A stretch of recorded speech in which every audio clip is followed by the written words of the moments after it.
and make a budgeting plan. Do anything for a bit of cash. Not everything obviously, but I mean you can.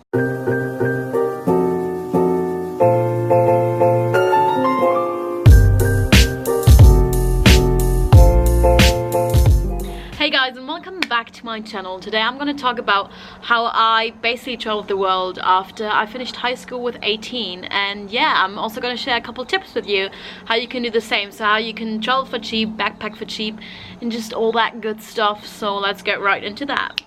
So a lot of people always ask me how I travel constantly. So for everyone who doesn't know me, I finished high school with 18 and then I started traveling in August 2018. And yeah, I've been traveling for like 2 years now, like nearly 2 years. And yeah, a lot of people always ask me how I afford that, or I get comments or like messages that my parents gave me all that money and that I never worked for anything myself, which is so not true. So I just thought I'd talk about that. So yeah, basically while I was in high school, I started working in a cafe from when I was really young. So I think I started working with like 14 or 15 until I was 18. So I usually worked in the cafe on the weekends, and yeah, just saved up that money. Just try to save as much as possible and start as early as possible. Saving money is always good, even if you don't know where you want to travel to yet, or if you even want to travel, but just start saving and then you will use it for something good. So I started saving up money from when I was like 14, and then with 18 I had enough money to go to Asia and then to Australia. And then yeah, Asia was super cheap, wasn't really a problem there, and then I came to Australia. And yeah, especially when you first come to a country, it's like you're like constantly on holidays, so you don't really think about how much money you're spending, you just spend. So that happened to me as well, and my money was gone really quickly. So I had to, yeah, look for a job, and that's really how I afford my travels. I usually travel somewhere and then I work again, and then I travel again, and then I work again. And then on the side I have a couple like little things I do, like YouTube and Instagram, which isn't a big part of my income, but it is a bit, like I do get a bit of money through that. And then yeah, just little side hustles.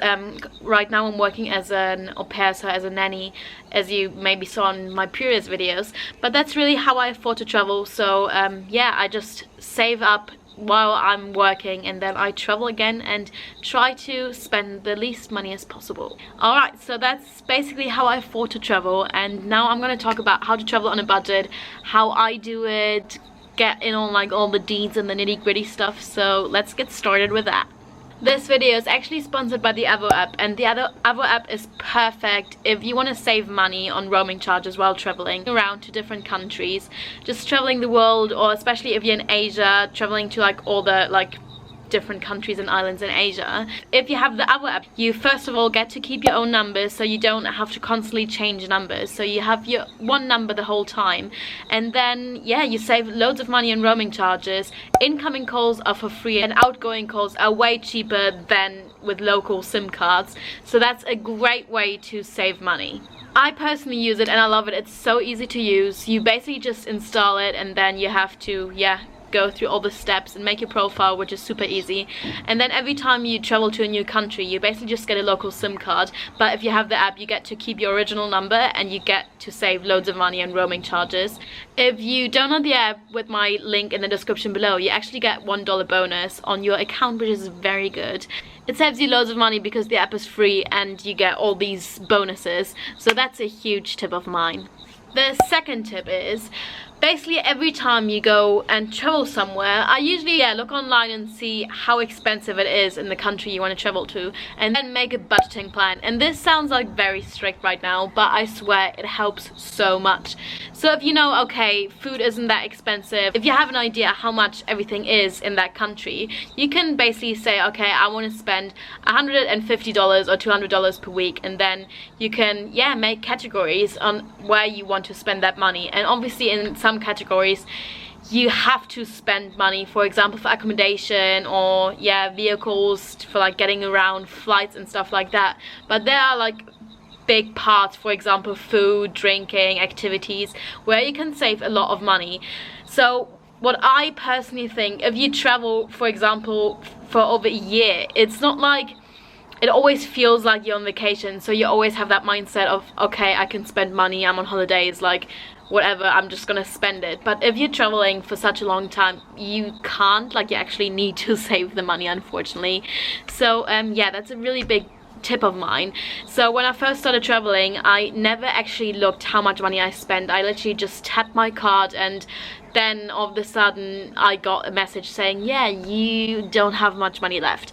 So then I actually started looking into, okay, how much you're actually spending, and I seen that I spent so much money on just eating out. So then I reduced my eating out costs and just, yeah, cooked at home, and that saved so much money. So actually make a budgeting plan, see how much you want to spend, and then if you start traveling there, actually look through every week how much money did you spend on what, and then you can always see what can you, like, where could you spend a bit more money, or where should you save a bit more. To cut down prices on flights, use an incognito window. So that basically means every time you usually go on like a flight browser thingy like Skyscanner, every time you look for the flight, the prices go up because they see, okay, she's actually interested in that, so they just put the prices up higher.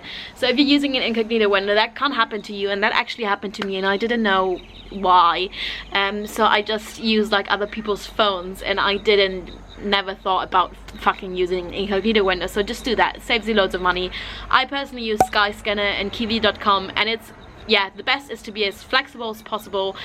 You can see what months in the year are the cheapest, what days are the cheapest, yeah, what time is the cheapest. So be as flexible as possible, that will save you a lot of money. To cut down money on accommodation, try hostels, try house sitting, pet sitting, Airbnb, all that stuff, but don't stay in hotels or like luxury resorts. Only if you're in Asia. If you're in Asia, you can afford that, but not if you're in Australia, for example, because it is fucking expensive here. To save money on food, which is like, no one wants to save money on food, but well, you kind of have to. So to save money on food, cook at home. Don't always eat out. Yeah, especially if you're in Australia, eating out is super expensive. So eating at home can save you a lot of money. And yeah, going or getting your groceries from local shops, local markets is also gonna save you a lot of money, because when it comes towards the end of like the market hours, they put everything on sale, so they reduce everything. So just go like an hour before the market closes and you will get a lot of sick deals. Same if you're going to supermarkets. If you go towards the end of the day, they usually put a lot of things on like quick sale. So we actually got like a gluten-free apple pie the other day, reduced from $20 to $1.50. So there you go. Just go and always look for quick sale stuff and just stuff on sale in general. That will save you so much money. And also take advantage of the free food corner in hostels, because I tell you, that food in there is always good. And yeah, why not just use it? You always have this one corner in a hostel. Sometimes it's in a fridge outside. Just try to find that. I done the East Coast and we literally nearly survived from just making food out of that free food corner.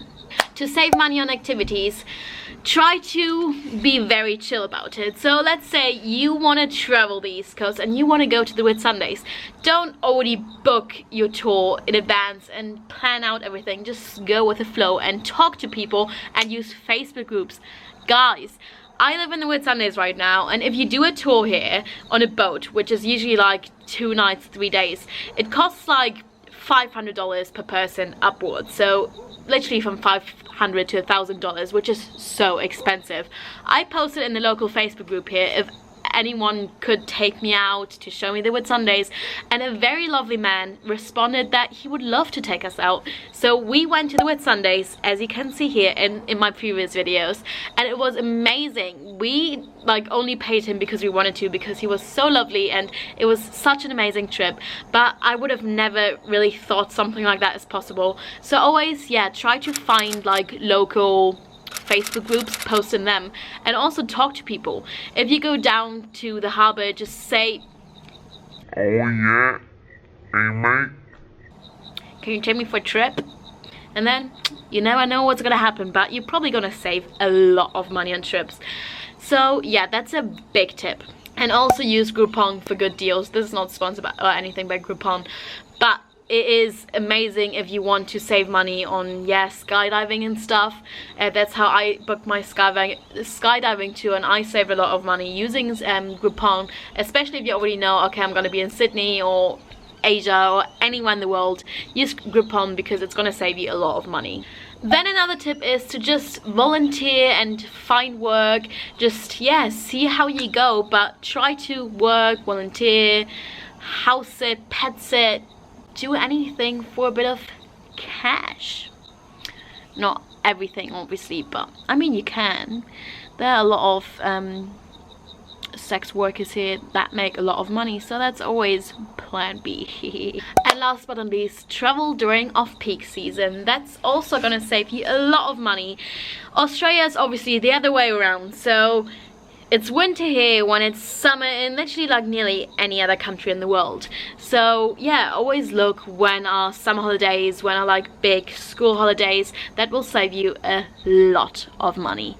So those are my tips really on how to save money while traveling, how to travel on a budget, and how I travel on a budget.